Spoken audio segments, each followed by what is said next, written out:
Hi there. This is the third video in my three-part series about how to make a letter journal. So in this one I just wanted to quickly run through the kind of ways that you can create this journal and this project with other people, and linked to that is maybe some thoughts about what kinds of backgrounds or what kinds of materials you might like to use.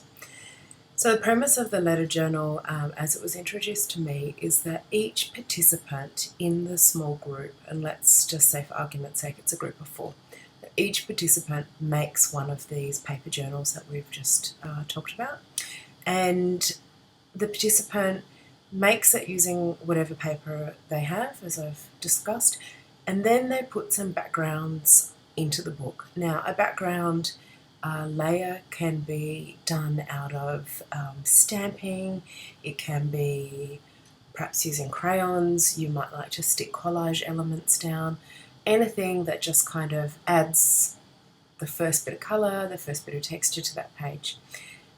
It's a little bit loose as to how it all works, so if you make a journal, the first one, you might choose to do, for example, a really detailed cover, like I've done in this one. Like I would say that cover is pretty much finished, as is my back cover. But what I've got inside are just basically blank pages, maybe with a bit of collage, a bit of paint, a bit of smear, or perhaps it's pattern paper to start with. Those ones are pretty plain.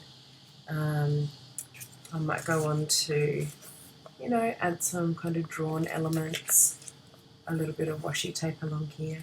So it's really up to you how much you do as the originator of the journal and how much you want to put on there before you set it loose.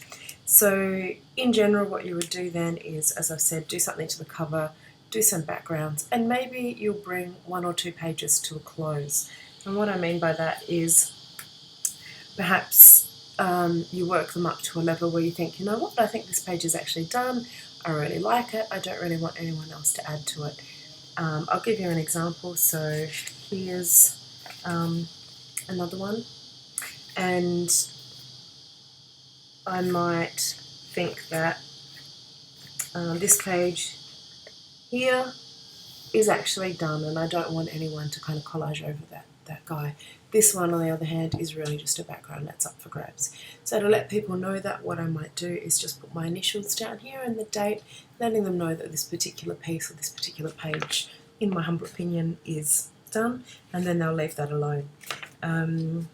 Here's another example of where I've added background elements. I'll probably leave it like this, it's enough, and then it's completely up to the next person that gets it as to whether they just want to kind of, do a bit of doodling along here, they might collage on here, or they might somehow really fall in love with this double page spread and keep working it, and then they think it's actually done. Similarly, on these pages, this one I've done quite a lot of work around the crayon side of things, but that's up for grabs. That might be somebody's background for a fabulous something or other, or that might not speak to them and they might just add a little element here and there and pass it round, and someone else will end up finishing that page off. You can also see I haven't stitched this one together, so it's a bit floppy at the moment, but of course I would stitch it before I sent it away. So I hope that kind of explains the interplay between working in a collaborative way and just adding elements to the book as you get it, and also finishing a page. Depending on the number of people you have and the number of pages you have, you might like to set some guidelines, such as each time you get the book you finish a page, or it might be a double page spread that you finish, depending on how many people you have in pages, as to whether you do just 1 round with the group or whether it will take 2 rounds to actually get those pages filled. When I've worked on these in the past, sometimes I get carried away and I end up doing a few pages in somebody's book. Other times I don't feel inspired and I just do backgrounds, and it seems to all work out beautifully. So that's just a few words on how to make that work. The other thing in terms of backgrounds I would say is it's really up for grabs, unless you've got a theme you're working to where you specifically want it to be based on sketching and watercolour or something like that. For a mixed media type of letter journal, anything goes. So stamping, gluing, cutting out. You might like to paint, you might like to layer paint and also crayon, you might like to do any of the above and more than I can't even think of right now. And that's all great. And I think another thing to note also, which I haven't mentioned in this particular video, and I can't find, oh yeah, is that